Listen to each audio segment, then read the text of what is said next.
Hey everyone, and welcome to today's Explainer. Today, we are tackling what is, honestly, one of the absolutely most stressful challenges you'll ever face as an investor. I'm talking about fear. Specifically, we're looking at how to control your emotions when the market takes a massive, really scary nosedive.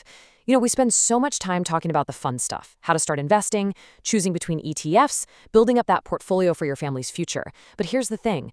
All of that careful planning can literally be destroyed in a single afternoon if we don't know how to handle those inevitable market drops. So, get comfortable, because today we're going to learn exactly how to keep a cool head when everybody else is completely losing theirs. So I want you to imagine this scenario, and I bet it's going to sound incredibly relatable. You wake up, you pour yourself a nice cup of coffee, and you casually open your banking app. Instantly, your heart just drops into your shoes. Instead of that slow, steady growth you're used to, you are staring at a massive sea of red. The news on the TV is screaming about a financial crisis, your friends are texting you in an absolute panic, and you're just left staring at your screen wondering, okay, the market just dropped, now what? It's a terrifying moment, right? Especially because the money on that screen represents your family's future security. You look a little closer, and the numbers are just brutal. You see your portfolio is down 10, maybe 15% in a matter of weeks, or sometimes even days. Seeing a negative 15% right there in the palm of your hand, that triggers a massive physical knot in the pit of your stomach. Your breathing gets a little shallower, and in that exact split second, almost every single person feels this overwhelming, intense impulse to just hit the sell button. You know the feeling, right? You just want to liquidate the whole shebang, turn it back into cash, and stop the bleeding before it gets worse. It honestly feels like the only logical way to protect your hard-earned money. But, well, here's a very uncomfortable truth that we really need to face as investors. The real enemy here is not the stock market. The market itself doesn't actually destroy family wealth over the long term.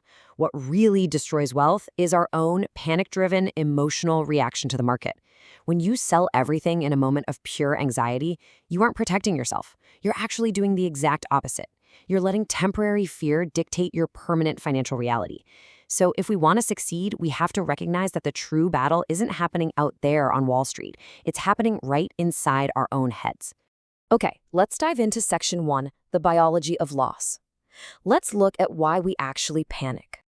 To understand this intense anxiety, we have to look past the numbers and kind of dig into human nature. When you feel that overwhelming urge to sell during a crash, it's actually not because you're a bad investor. It is pure, deeply ingrained biology. In behavioral finance, there's this heavily studied concept that explains it perfectly. It's called loss aversion. Basically, loss aversion is the psychological principle that the pain of losing something is emotionally much, much stronger than the joy of gaining that exact same thing. Our brains are hardwired to protect us from threats. Thousands of years ago, a loss could literally mean starvation. Today, it translates to a dropping portfolio. Your brain is just trying to save you, but in modern investing, this biological defense mechanism totally backfires. And this slide brilliantly illustrates exactly what's going on in your mind. Think about it like a standard balance scale. If you gain $100, you feel some joy. It's a nice, light, pleasant feeling. But if you lose $100, the psychological weight of that loss drags you down so heavily. Studies actually show the pain of losing is felt twice as intensely as the joy of winning. This is exactly why you hyper-focus on the red days and completely forget the green ones. Just recognizing this biological bias is the very first step to taking your power back from your own emotions. Moving right along to Section 2, what history teaches us. Let's look at the cycles of the market. So if biology is actively working against us, we have to fight back with rational evidence. Take a look at this historical timeline. Over the last century, global financial markets have gone through absolute nightmares. We're talking about the massive crashes in 1929, the devastation of world wars in the 1940s, the crushing housing crisis in 2008, and, of course, the unprecedented global pandemic in 2020. During every single one of these crises, people genuinely thought the world was ending. But what actually happened? The global markets survived. They adapted, they recovered, and eventually they continued to grow, hitting brand new all-time highs. The overall trajectory over the long haul has always been upward. So the absolutely crucial point is this: your actions during a crisis determine your outcome. During all those historical events we just looked at, the folks who panicked and sold everything locked in their losses. They literally turned a temporary roadblock into a permanent loss of their family's wealth.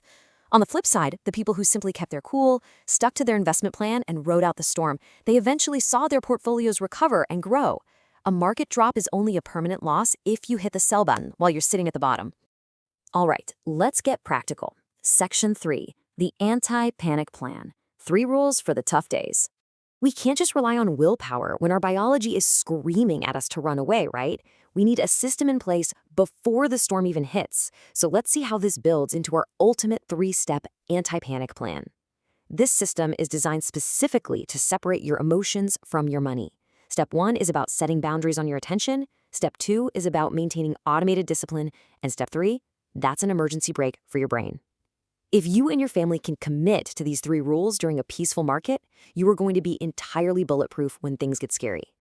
Okay, step 1 is all about managing your exposure to the noise.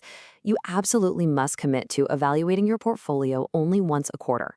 Actually, scratch that. Delete the brokerage app from your phone's home screen right now if you have to. Checking your balance every single day, or worse, multiple times a day, only feeds unnecessary anxiety.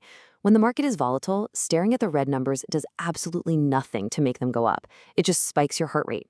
By limiting your check-ins to just 4 times a year, you basically force yourself to look at the longer-term trend rather than the daily chaos. Step 2 is all about discipline and perspective. Keep your DCA, your dollar cost averaging, or automatic monthly transfer, turned on. Do not stop your regular investments just because the market is down. In fact, continuing to invest during a drop is quite literally one of the smartest things you can do. Why? Because when the market is down 15%, that means you are buying shares of incredible global companies at a 15% discount. You're accumulating assets at a much cheaper price. Stopping your automatic transfers means you are sitting out on the best sales of the decade. And finally, step 3, which is my absolute favorite, the 72-hour rule. This is your ultimate safety net. If you ever feel completely overwhelmed and you're absolutely convinced you need to sell your investments right now to save yourself, you must force yourself to wait 72 full hours before making that trade. 3 days. No exceptions.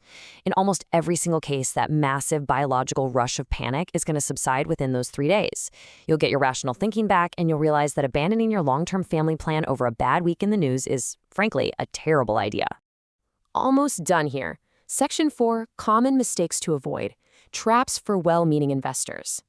Now, even with a solid plan, we need to know what mistakes actually look like. Avoiding the 3 fatal errors outlined here almost guarantees you won't accidentally sabotage yourself. First up, selling low and trying to buy back when it's safe. That just guarantees you lose money. You lock in the loss and miss the recovery completely. Second, following alarmist news or panicked WhatsApp groups. That stuff is toxic. Financial media makes money from your anxiety, so just tune it out. And third, never confuse a standard market downturn with the total collapse of the global financial system. We've had downturns for centuries, guys. The system adapts and moves forward. We really have to reframe our mindset completely here. We need to stop viewing market drops as a failure of our investments and start viewing them as an absolutely normal, expected part of the long-term investing process. Think of it like the weather. If you're going on a 20-year journey, you can't possibly expect every single day to be sunny. There will be storms, there will be rain, but you don't set your car on fire just because it starts raining, right? Having a plan separates the successful, wealthy investors from the anxious ones who never quite manage to build real wealth. The core philosophy of everything we talk about in this explainer is actually really simple. Investing is not about chasing the next hot stock or looking for shortcuts to get rich quick. It is simply about creating good, boring habits. It's about making conscious, unemotional decisions and relentlessly building a more secure financial future for your family. If you keep this exact mindset right at the center of your strategy, I promise you no market crash, no matter how scary it looks on your phone, will be able to derail your success. So before we wrap up today's explainer, I want to leave you with a question, and I want you to be really, truly honest with yourself. Have you ever panic sold during a market drop, or did you manage to stick to your plan? Reflect on how your emotions handle the pressure in the past. If you've made mistakes before, hey, that is perfectly okay. Now you understand the biology behind it, and you've got the 72-hour rule to protect you moving forward. Remember, true wealth is built by those who can sit quietly in a room while the rest of the world is running for the exit. Keep investing, keep a cool head, and I'll see you in the next explainer.